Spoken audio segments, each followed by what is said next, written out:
Good morning मित्रों। गणित की श्रृंखला को आगे बढ़ाते हुए आज लेखपाल, रेलवे और ग्रुप डी जो आगामी परीक्षा है उसके लिए महत्वपूर्ण प्रश्न अनसॉल्व्ड से लेकर के आए हैं।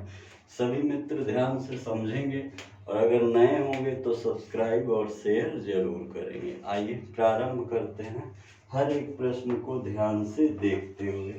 क्या कह रहा है? एक समकोण त्रिभुज में कर्ण 2 सेंटीमीटर अधिक है लंब से और लंब आधार से 2 सेंटीमीटर अधिक है। आधार की लंबाई ज्ञात करें। ठीक है, ध्यान दीजिएगा। ऑप्शन दिया गया है 6 सेंटीमीटर और 9 सेंटीमीटर, 10 सेंटीमीटर और 8 सेंटीमीटर। देखिए, एक राइट एंगल ट्रायंगल है, समकोण त्रिभुज है ABC।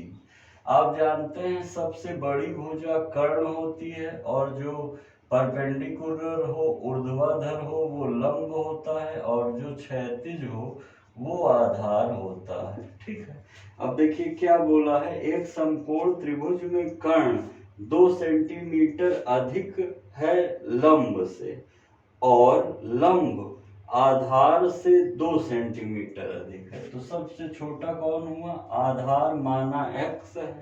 अब इससे लंब 2 सेंटीमीटर अधिक है और इससे कर्ण 2 सेंटीमीटर अधिक है। दो जोड़ते चले जाएंगे। अब समकोण त्रिभुज है तो पाइथागोरस तो लागू करेगा ही। क्या कहते हैं पाइथागोरस जी? बड़ी भुजा का वर्ग छोटी भुजाओं के वर्गों के योग के बराबर होता है। अब AC कितना है? x + 4 का स्क्वायर और AB कितना है? x + 2 का स्क्वायर प्लस BC कितना है? x square. सॉल्व करिए। a² + b² + 2ab और a² + b² + 2ab + x² cut गया। आप जानते हैं ये यही रहेगा। 8x इसके पास आएगा -4 है और 16 इसके पास आएगा -12। 12 का ऐसा फैक्टर करिए कि माइनस करने पे 4 आए, तो 6 2 जा 12 और 6 - 2 4 रख दीजिए। क्या कहेंगे? या तेजी से फैक्टर करना हो x की वैल्यू तो कैसे करेंगे? देखिए, कोफिशिएंट क्या है? 4। 12 को क्या लिख सकते हैं? 6 और -2। फिर जो x का कोफिशिएंट हो डिवाइड कर दीजिए, यही रहेगा। चिन्ह बदल दीजिए, -6 और 2। तो निगेटिव तो लेंगे नहीं, पॉजिटिव लेंगे। x का मान कितना आया? 2। तो हमें क्या बताना है? आधार की लंबाई क्या है?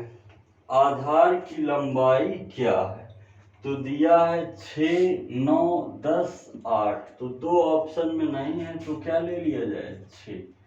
क्या ले लिया जाए? 6। Okay, next. तेजी से नोट करते चलिए या स्क्रीनशॉट लेते चलिए। अगर कोई समस्या आ रही है तो कमेंट जरूर करें। कमेंट जरूर करें।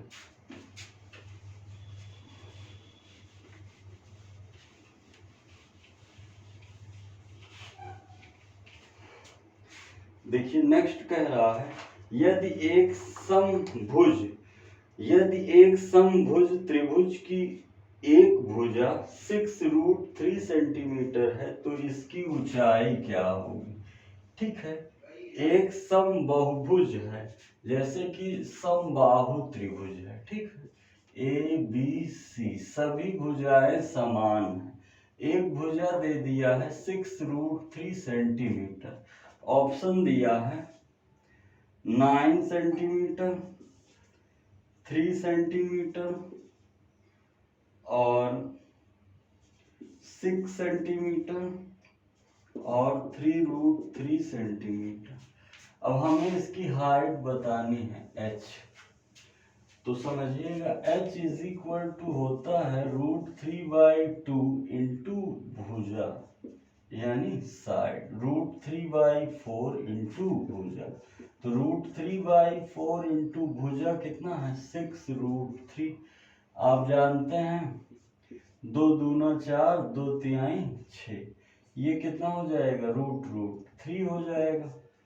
यहाँ 2 ही होता है वैसे, तो हो जाएगा 2 तिहाई 6 और ये √3 और 3 3 त्रिका 9 सेंटीमीटर, यानी ऊंचाई कितनी हो जाएगी 9 सेंटीमीटर। ध्यान से लिखते चलिए, समझते चलिए। आगे नेक्स्ट अगले सेट से लेते हैं प्रश्नों को।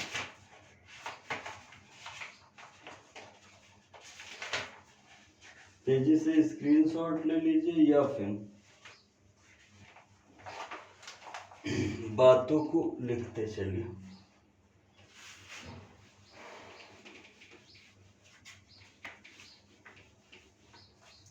अगला प्रश्न देखिए, कह रहा है एक 28 सेंटीमीटर व्यास वाले अर्धवृत्त की परिधि होगी।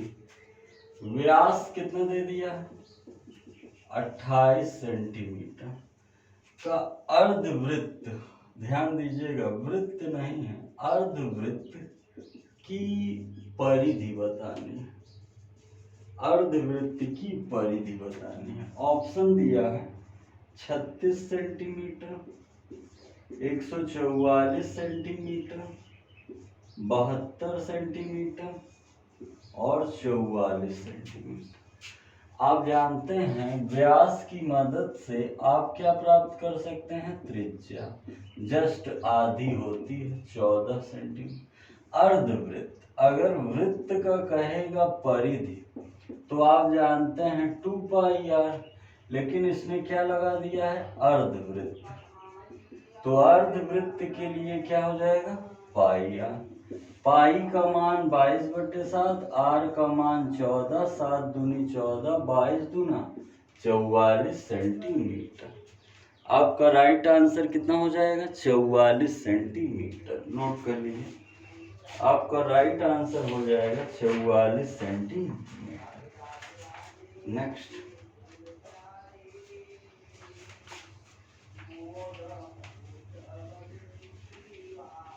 अनसॉल्व्ड से प्रश्नों को लेकर के आए हैं जो कि आपको आगे बढ़ने में मदद करेगा। जैसे कह रहा है आगे, एक वर्ग का क्षेत्रफल, ध्यान से सुनिएगा, एक वर्ग का क्षेत्रफल एक आयत के क्षेत्रफल से 3 गुना है। ये हमने बना लिया वर्ग और ये हमने बना लिया आयत। ये क्या है वर्ग और ये क्या है आयत। इसका एरिया A1 है, इसका A2।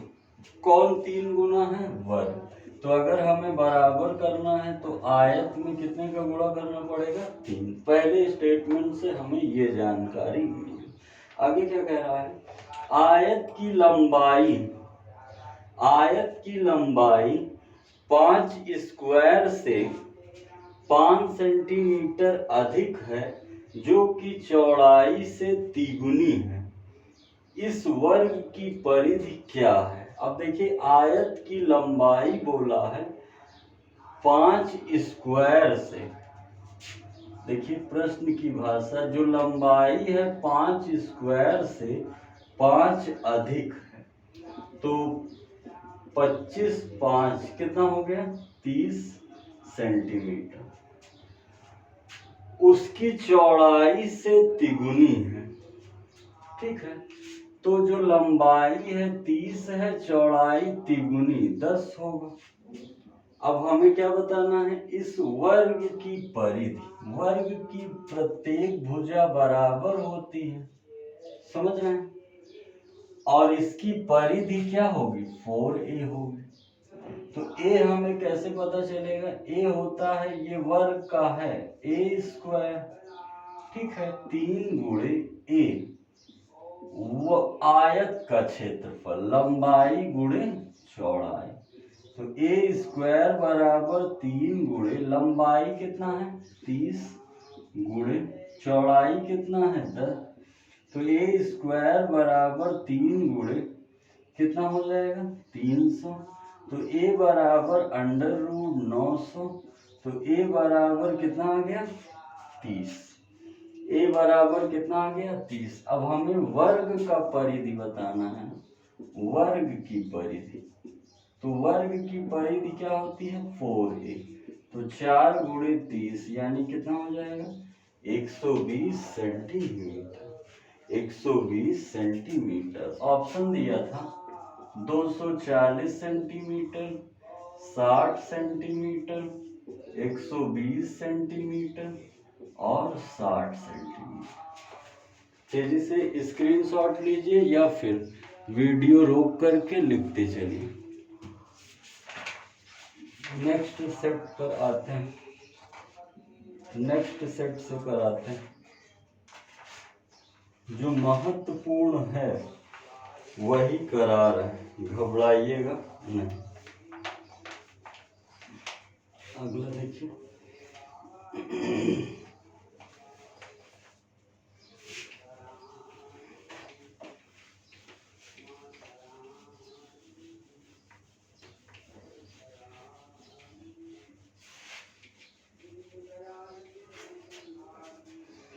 कह रहा है यदि n प्राकृतिक संख्याओं का माध्य 15 है तो n का मान, n प्राकृत संख्याओं का माध्य कितना दिया है 15। तो कह रहा है find the value of n। Option दिया है 26, 27, 28 और 29। तो माध्य बराबर होता है क्या summation of x upon number of terms. ठीक है, यानी summation of n by n। और समेशन ऑफ n क्या होता है n प्लस 1 बाई 2। तो x माध्य तो हमें दे दिया है ना 15 is equal two by n रहेगा ही n plus 1 by 2n। n गया 15 दूनी 30 बराबर n प्लस 1। ये इधर आ जाएगा 30 माइनस 1 n। तो n बराबर क्या हो जाएगा 29। ये n बराबर क्या हो जाएगा 29। ठीक है, तेजी से नोट कर लीजिए, स्क्रीनशॉट भी ले सकते हैं। अगला देखिए,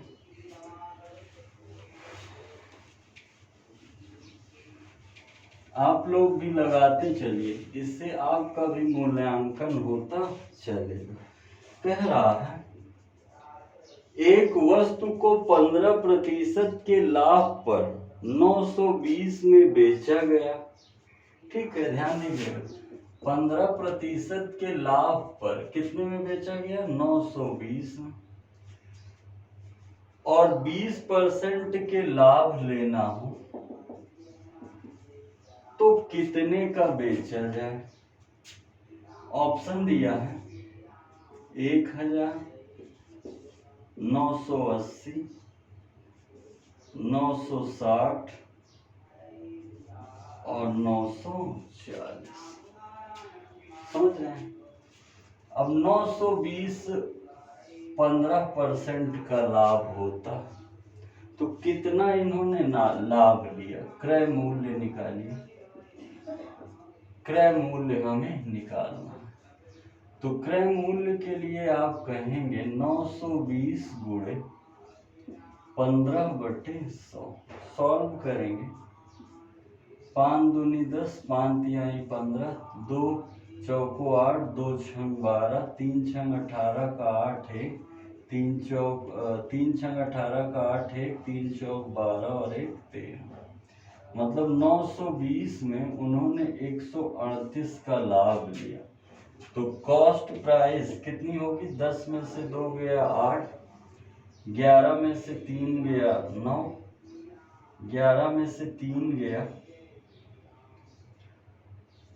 8 और 8 में से 1 गया 7। अब इन्हें कितने का लाभ लेना है 782 गुणे कितना परसेंट 20%, यानी 120/100। सॉल्व कर दीजिए। 0 से 0, 2 छंग 12, 2 पंचे 10 हो जाएगा। 6 दूनी 12 का 2 1, 6 अठे 48 का 8 4, और 6 सते 42 और 4 46/5। काटिए। 5 9 45 का 5, 5 9 45, 1 18 हो गया। 5 तिहाई 15, ठीक है। और कितना बचा यहाँ? 3 32, 5 छंग 30 और 5 चौक 936। 936 के आसपास कौन सा मिल रहा है? यानी 940 का बेचने पर कितने का लाभ होगा? 20% का। 15% की जगह कितने का लाभ होगा? 20% का लाभ होगा। नेक्स्ट देखिए।